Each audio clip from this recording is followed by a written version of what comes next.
Bismillahirrahmanirrahim.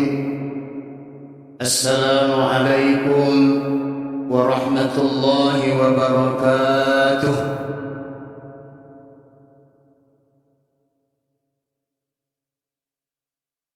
Bismillah walhamdulillah, wassalatu wassalamu ala rasulillah Sayyidina Muhammad ibn Abdullah wa ala alihi wa sahbihi wa mawalah, amma ba'd.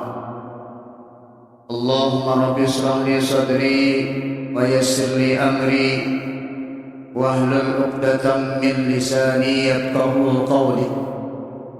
Subhanaka la ilma lana illa ma 'allamtana innaka antal alimul hakim.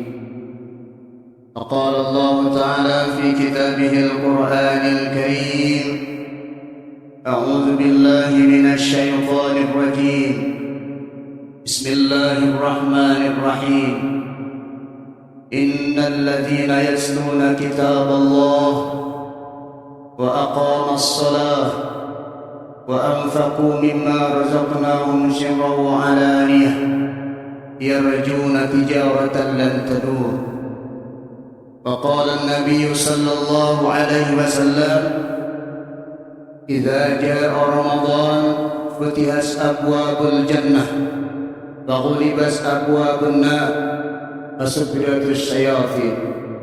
صدق الله العظيم وصدق رسوله النبي الكريم ونحن على ذلك من الشاكرين والحمد لله رب العالمين. Yang sama kita hormati segenap pengurus Masjid Saiful Islam beserta jajarannya. Yang sama kita hormati dan kita muliakan Bapak Ibu hadirin wal hadirat, jamaah salat subuh, jamaah Masjid Saiful Islam yang insyaallah semuanya dalam rahmat Allah Subhanahu wa taala, yang saya hormati dan saya muliakan. Alhamdulillah, tentu segala puji dan syukur senantiasa kita haturkan kehadirat Allah Subhanahu wa taala. Allah yang Maha Rahman, Allah yang Maha Rahim, masih memberikan kesempatan kepada kita, masih memberikan kekuatan kepada kita, masih memberikan hidayah kepada kita, hingga di subuh hari yang penuh dengan keberkahan dan kemuliaan ini Allah masih memberikan kemampuan kepada kita untuk dapat berhadir di masjid yang penuh dengan barakah dan kemuliaan ini, sama-sama melaksanakan salat subuh berjamaah, dan kemudian kita lanjutkan dengan majlis taklim sampai dengan menjelang waktu syuruk nanti. Mudah-mudahan kehadiran kita di tempat yang mulia ini Allah menjadikannya sebagai suatu yang bernilai ibadah di sisi Allah Subhanahu wa taala. Selawat teriring salam senantiasa tercurah pula selalu dari bahan junjungan kita pemudu alam Nabi Muhammadin sallallahu alaihi wasallam, manusia yang paling bersih hatinya, manusia yang paling sempurna akhlaknya, manusia yang paling khusyuk dalam salatnya, manusia yang paling sayang dengan seluruh makhluk yang ada di atas permukaan bumi, yang kita yakini satu-satunya yang dapat memberikan syafaat kepada kita di dalam kehidupan dunia, wabil khusus dalam kehidupan akhirat, ialah baginda Rasul Muhammad sallallahu alaihi wasallam. Allahumma salli ala sayyidina Muhammadin wa ala alihi wa sahbihi ajma'in. Bapak Ibu yang dirahmati Allah Subhanahu wa taala, shaimin shaimat rahimakumullah. Salah satu nikmat terbesar yang Allah anugerahkan kepada kita, rahmat Allah yang terbesar yang Allah berikan kepada kita adalah manakala Allah Subhanahu wa taala menyampaikan kita bertemu dengan bulan Ramadan. Bapak Ibu hadirin hadirat yang dirahmati Allah Subhanahu wa taala, saya secara pribadi, kalau diukur-ukur dengan ibadah yang kita laksanakan dibandingkan dengan rahmat Allah, dengan ibadah ini kita berharap dan mengharap surganya Allah Subhanahu wa taala, rasa-rasanya sulit. Kita tahu sholat kita seberapa khusyuk. Kita tahu sedekah kita seberapa banyak. Kita tahu bacaan Al-Quran kita seberapa banyak. Sementara dosa-dosa kita tidak terhitung. Kalau kita baca sejarah Nabi Adam alaihissalam, datuk kita adalah orang yang paling taat kepada Allah. Satu saja dosa. Apa dosanya Nabi Adam? Wala taqraba hadhihi syajarata fatakuna minadh dhalim. Allah ciptakan datuk kita Nabi Adam alaihissalam di dalam surga. Satu saja kesalahannya, yakni memakan buah khuldi. Allah usir dari surga pindah ke alam dunia. Kita dosa banyak, Bapak Ibu ya. Benar Ibu Bapak. Tak terhitung dosa kita ini. Tapi kita mengharap masuk dalam surganya Allah. Masya Allah. Dosa kita banyak, kita mengharap masuknya ke dalam surga Allah Subhanahu wa Ta'ala. Tapi Allah Maha Rahman, Allah Maha Rahim. Allah tahu kita senantiasa bergelimang dalam perbuatan dosa. Kullu bani Adam khata' wa khairul atha'i at-tawwab. Kullu bani Adam khata' wa khairul atha'i at-tawwab. Anak Adam itu semuanya berdosa. Dan sebaik-baik orang yang berdosa itu adalah mereka yang bertaubat. Oleh karena itu hadirin jemaah, salat subuh shaimin shaimat yang dirahmati Allah Subhanahu wa Ta'ala. Saya katakan di awal tadi, Allah Maha Rahman, Allah Maha Rahim yang tidak dapat terukur Rahman dan Rahim. Maka ketika Allah Subhanahu wa Ta'ala perintahkan kepada kita setiap ibadah, maka ada dua keistimewaan yang Allah berikan kepada kita. Ketika Allah Subhanahu wa Ta'ala perintahkan kita untuk mendirikan sholat, wa aqimus sholata li dzikri, dirikanlah sholat kata Allah untuk mengingat aku. Maka apa kata Rasul sallallahu alaihi wasallam dalam hadis riwayat Imam Muslim dan Ahmad? As-sholatul khamsu, sholat yang 5 itu, dari sholat Isya yang kita kerjakan tadi malam. Tak usah berbicara di bulan Ramadan, di luar bulan Ramadan saja. Dari sholat Isya sampai dengan sholat subuh. Apa kata Rasul sallallahu alaihi wasallam? Yukaffaru ma bainahum. Maka di antaranya, antara Isya ke subuh ini penebus dosa kita kepada Allah Subhanahu wa Ta'ala. Kalaupun ini tidak sanggup lagi, masih ada basis yang kedua. Apa kata Rasul sallallahu alaihi wasallam ketika Allah perintahkan kepada kita yang kaum laki-lakinya? Kalau di tempat kita ini Bapak Ibu hadirin, kalau salat Jumat itu laki-laki saja. Tapi kalau di tempat-tempat yang lain kita menjumpai, jangan heran, kalau salat Jumat itu juga ada saf perempuannya. Mereka juga melaksanakan salat Jumat. Nah, ketika Allah perintahkan kepada kita, ya ayyuhalladzina amanu idza nudiya lis-salati min yaumil jumu'ah, wahai orang-orang yang beriman, diperintahkan kepada kalian untuk melaksanakan salat Jumat. Apa kata Rasul? Wal jum'atu ilal jum'ati yukaffaru ma bainahum. Dari Jumat yang satu, Jumat yang berikutnya, di antaranya berhapus dosa kepada Allah Subhanahu wa Ta'ala. Jadi kalau tadi antara sholat 5 waktu belum juga dapat menghapuskan dosa kita, ada sarana yang kedua. Apa itu? Sholat Jumat dengan Jumat. Kalau ini pun tidak dapat lagi menghapuskan dosa kita, masih ada sarana yang ketiga. Apa itu sarana yang ketiga? Dan disampaikan Ustaz Zulfan dari malam. Wa ramadana ila ramadani yukaffaru ma bainahum. Kalau sholat 5 waktu, antaranya dari satu sholat ke sholat yang lain belum dapat menghapuskan dosa kita, masih ada sarana yang kedua, antara sholat Jumat yang satu dengan sholat Jumat yang berikutnya. Kalaupun ini tidak dapat lagi menghapuskan dosa kita, masih ada sarana yang ketiga. Apa itu? Ramadan dengan Ramadan. Yukaffaru ma bainahum. dengan catatan izastanabal kabair, tidak ada dosa-dosa besar yang dilakukan di antara keduanya. Kalau berbicara dosa itu kan Bapak Ibu hadirin rahimakumullah, ada dosa yang manakala dilakukan oleh seorang hamba, maka dengan pelaksanaan ibadah istighfar dosanya akan berguguran dengan sendirinya. Ini yang pertama menurut jumhur ulama. Kemudian yang kedua, ada dosa tidak hanya dengan kalimat istighfar, tidak hanya dengan kalimat ibadah, tetapi juga harus dengan bertaubat. Taubat nasuha namanya, menghadirkan 3 syarat. Yang pertama, menyesal terhadap dosa yang dilakukan, tak mengulangi lagi. Yang kedua, berjanji tidak mengulanginya lagi. Dan yang ketiga, meningkatkan amal ibadah. Itu dosa yang kedua. Nah, kita berada pada yang mana nih? Yang kedua. Yang ketiga, ada dosa yang manakala dilakukan tidak cukup dengan kalimat istighfar, tidak cukup dengan meningkatkan amal ibadah, tidak cukup dengan bertobat, tetapi juga Allah tunda pengampunannya, tetapi yang berkaitan dengan manusia, sebelum minta redha kepada yang bersangkutan.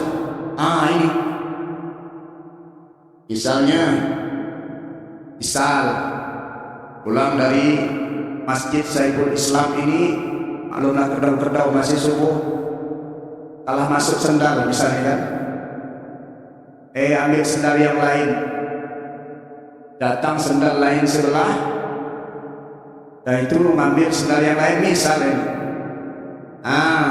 Taubat, ya Allah saya ngambil sendal orang yang rupanya berdosa. Gimana caranya nih? Tak hanya cukup istighfar, tak hanya cukup bertobat, balikkan sendalnya ke masjid.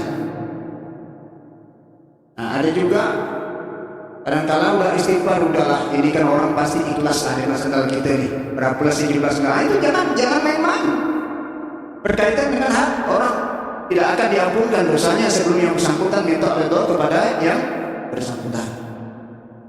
Utang-utang misalnya, ini dosa yang tidak dapat diampunkan oleh Allah sekalipun dia bertobat, beristighfar.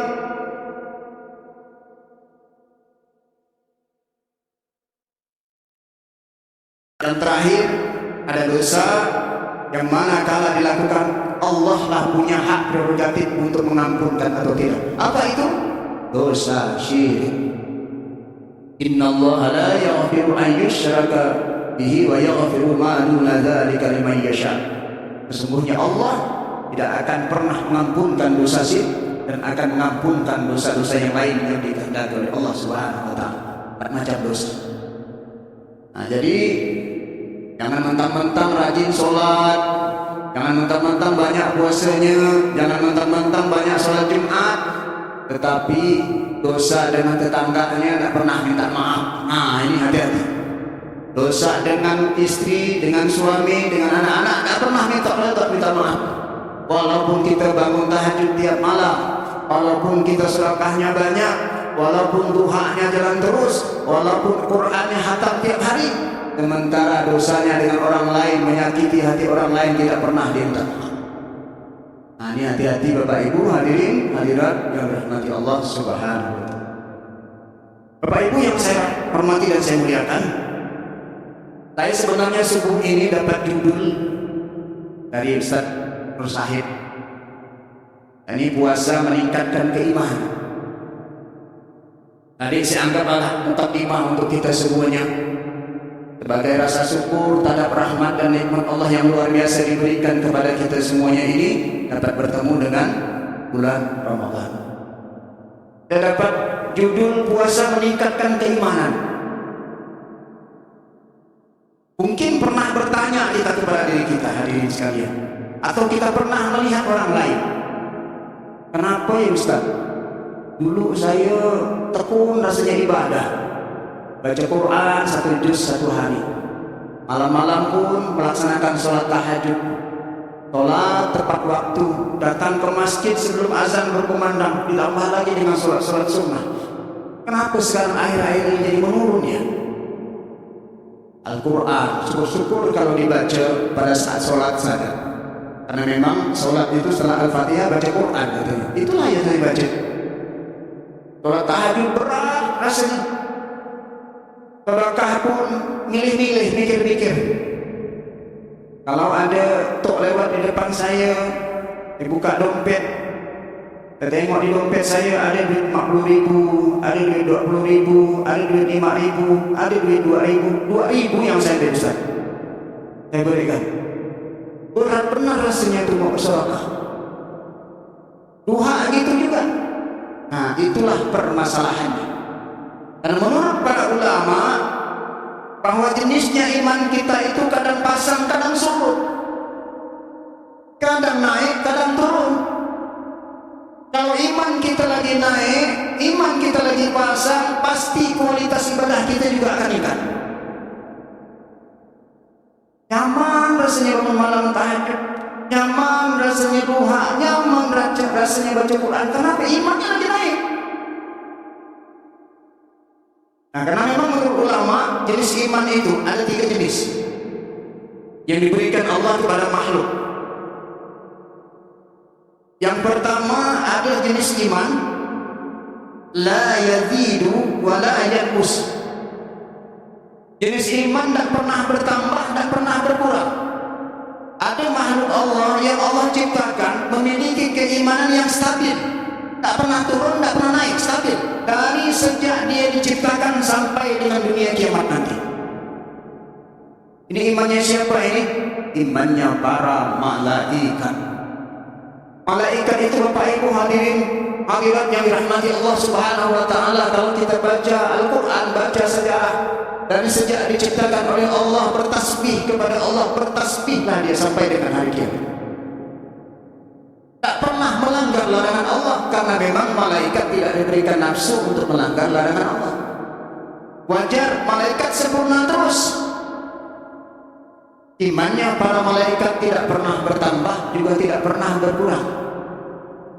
Itulah sebabnya ketika Allah katakan di dalam Al-Quran, wa idh qala rabbuka lil malaikati inni ja'ilun fil ardi khalifah. Ketika Allah menyampaikan kepada malaikat untuk menciptakan manusia sebagai khalifah di permukaan bumi ini, yang pertama kali protes malaikat. Malaikat bilang, ya Allah, kenapa engkau akan menciptakan nanti orang-orang yang bakal membuat kerusakan dan membuat pertumpahan darah di atas permukaan bumi? Apa kata Allah? Qala inni a'lamu ma la ta'lamun. Wahai para malaikat, aku lebih tahu daripada engkau. Imannya para malaikat memang tidak pernah bertambah, tidak pernah berkurang.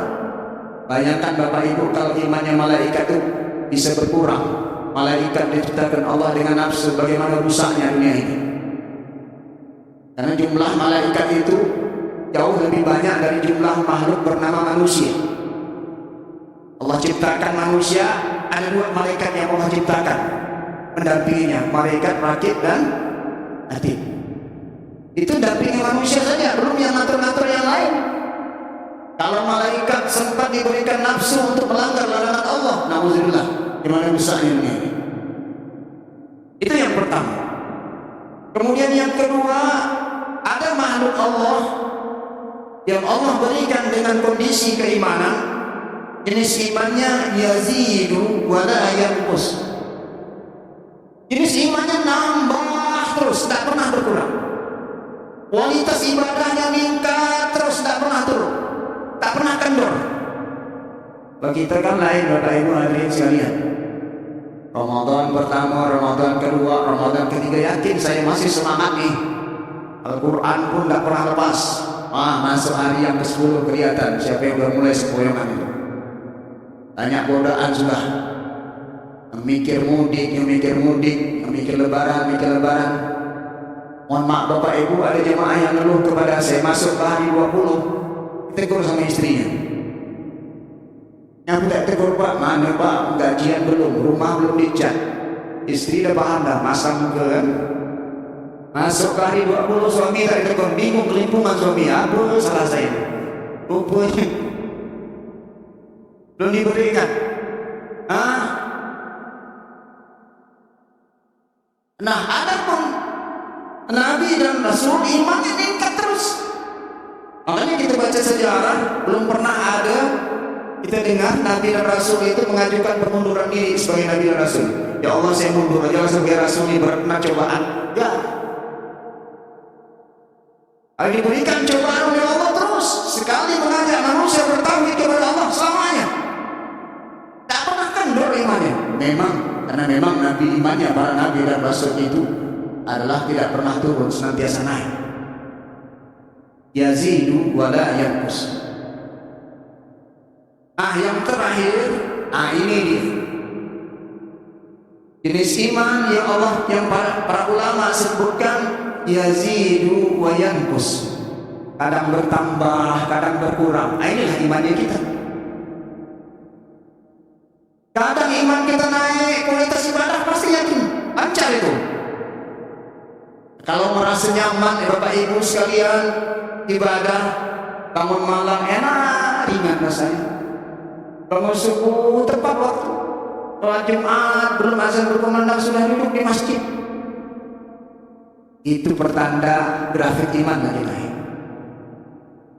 Tapi kalau sholat 5 waktu di akhir-akhir waktu, kadang-kadang udah habis sholat belum gerak lagi, masih lagi masih ada waktu asar, Pak, lagi asar.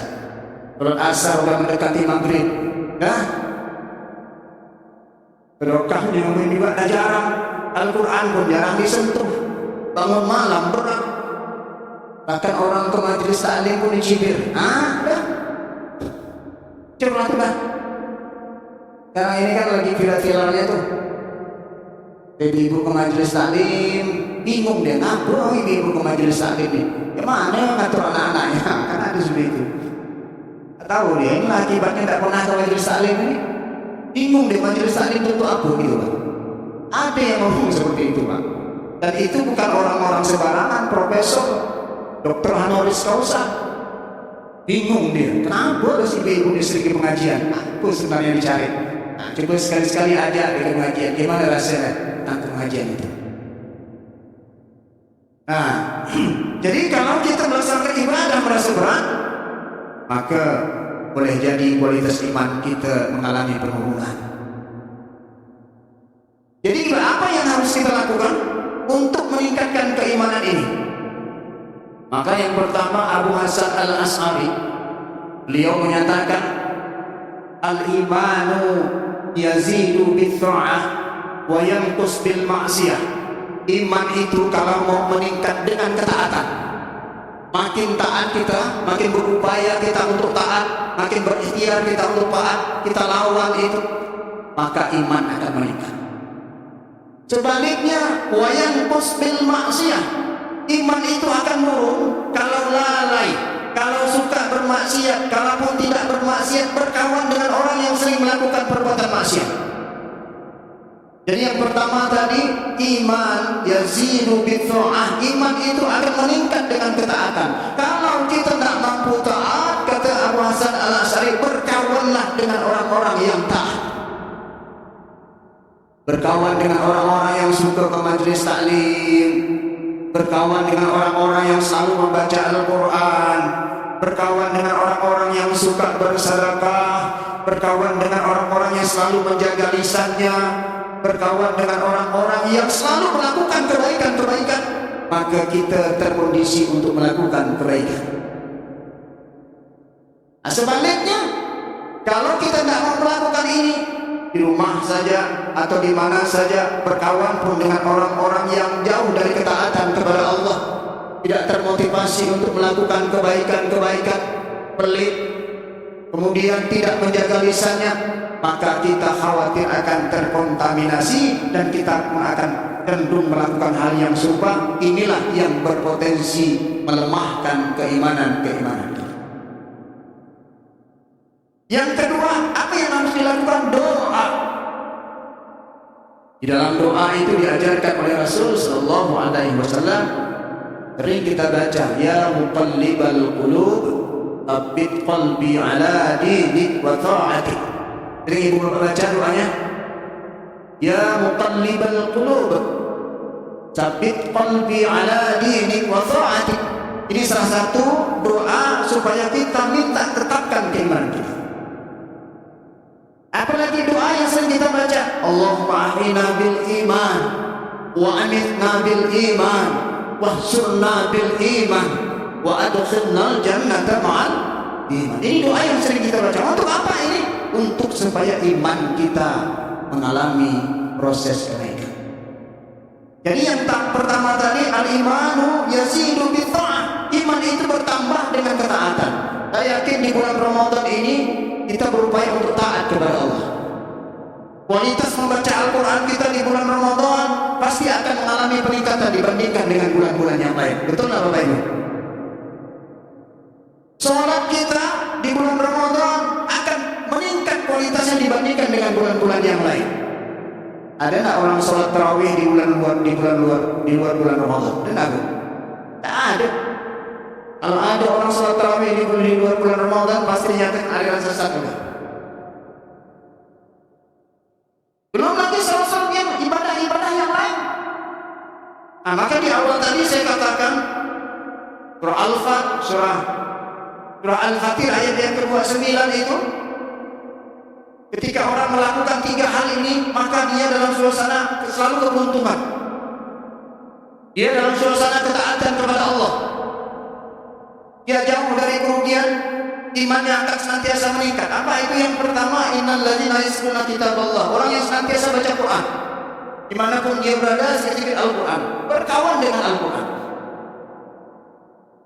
Kita di kantor, di mana Bapak Ibu sekalian, pernah nggak kita merasa dari kantor tiba-tiba merasa diasingkan oleh kawan-kawan? Rasanya sendiri kita di kantor. Kantornya saya orang ini, tapi rasanya saya merasa sendiri di kantor. Pernah kita merasa seperti itu?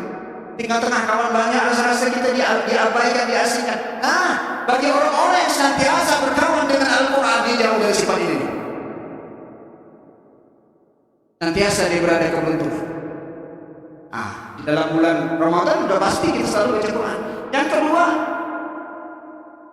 wa aqama sholat, senantiasa mendirikan sholat, senantiasa berpetunjuk kepada Allah, senantiasa berkomunikasi kepada Allah. Bulan Ramadan banyak kita lakukan. Dan yang ketiga, wa anfaqu mimma razaqnahum sirran wa alaniyah. Dia senantiasa bersedekah kepada Allah.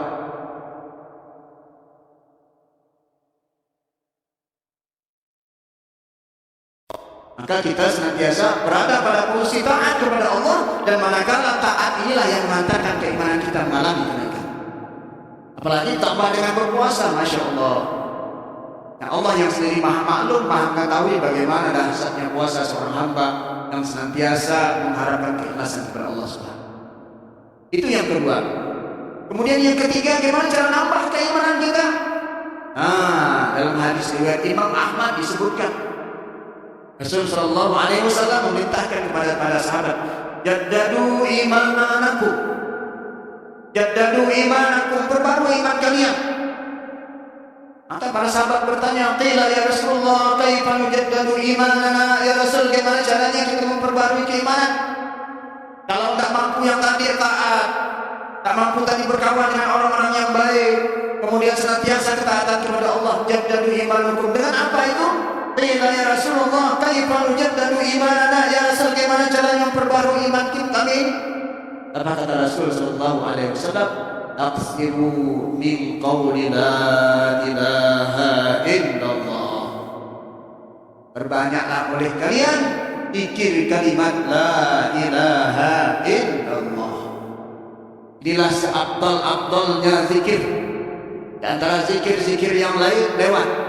Alhamdulillah Bapak Ibu hadirin jamaah sekalian, kebetulan kalau saya mimpin sholat subuhnya minimal kita zikirnya ini di Masjid Syekhul Islam ini. Tadi kita tidak zikir ini, karena kita ada taklim, dan nanti insya Allah di subuh yang lain, kalau kebetulan siapa imam, minimal satu sholat 5 waktu itu kita ada zikir ini yang memfokuskan kalimat la ilaha illallah, selain daripada Ustadz guru kita Kiai Ahmad Awad atau ini yang memang membimbing kita ke arah zikir. Zikir inilah yang oleh Rasul sallallahu alaihi wasallam disebutkan akan memperbaharui keimanan kita kepada Allah Subhanahu wa taala dengan niat tulus dan ikhlas diucapkan, bukan hanya sekedar ucapan la ilaha illallah, tetapi diresapi dengan sebenar-benarnya la ilaha illallah. Tidak ada yang utama, tidak ada yang lebih besar, tidak ada yang lebih kuat, tidak ada yang lebih agung, tidak ada yang lebih dahsyat lain Allah Subhanahu wa taala. Hadirin jemaah Jumat yang dirahmati, hadirin jemaah salat subuh yang dirahmati Allah Subhanahu wa taala. Kali ini yang dapat saya sampaikan, dah masuk waktu syuruk. Kita berdoa kepada Allah Subhanahu wa taala, mudah-mudahan subuh hari yang keempat ini Bapak Ibu sekalian, tiap amaliyah ibadah kita di bulan Ramadan, apakah tilawah Al-Quran kita, apakah itu salat sunnah kita, apakah sedekah kita, atau apakah segala macam perbuatan-perbuatan baik yang kita lakukan yang niatnya semata-mata mencari keridhaan Allah Subhanahu wa taala, Allah catat nilai ibadah kepada kita. Amin ya rabbal alamin. Demikian, terima kasih dan mohon maaf kalau ada kurangnya, dan mohon maaf yang sebesar-besar dan maksud menyampaikan yang kurang, akan tetapi karena keterbatasan pengetahuan dan ilmu saya untuk menyampaikan kepada hadirin sekalian, tidak ada maksud untuk menggurui, tidak ada maksud untuk mengajar, akan tetapi semata-mata menyampaikan informasi-informasi yang terbaik, yang baik dari agama kita, yang baiknya dari Allah, yang kurangnya dari saya selaku hamba Allah yang lain. Demikian, terima kasih dan mohon maaf.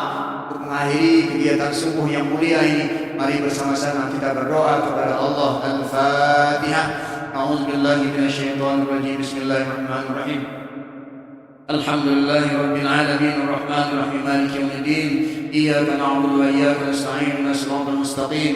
Shiratal ladzina an'amta 'alaihim ghairil maghdubi 'alaihim waladdallin. A'udzubillahi minasyaitonirrajim. Bismillahirrahmanirrahim.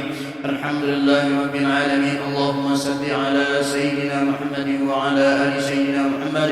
Allahumma rabbana taqabbal minna wudu'ana wa salatana wa siyamana wa qiyamana wa ruku'ana wa sujudana wa tadarru'ana wa takhashu'ana wa ta'abbudana wa tammim taqsirana ya Allah ya arhamar rahimin. Allahumma ighfir lana dhunubana wa liwalidina warhamhum kama rabbayana shighara. Allahumma ighfir lil muslimina wal muslimat wal mu'minina wal mu'minat al ahya'i minhum wal amwat innaka ala kulli shay'in qadir. Rabbana hab lana min azwajina wa dhurriyyatina qurrata a'yunin waj'alna lil muttaqina imama. Allahumma barik lana fi awladina wa ahlina واحفظهم ولا تضرهم ووفقهم لطاعتك وارزقنا برهم برحمتك يا ارحم الراحمين. ربنا آتنا في الدنيا حسنة وفي الآخرة حسنة وقنا عذاب النار وأدخلنا الجنة مع الأبرار يا عزيز يا غفار يا رب العالمين. وصلى الله على سيدنا محمد النبي الأمي وعلى آله وصحبه وبارك وسلم والحمد لله رب العالمين. اللهم صل على سيدنا ومولانا محمد.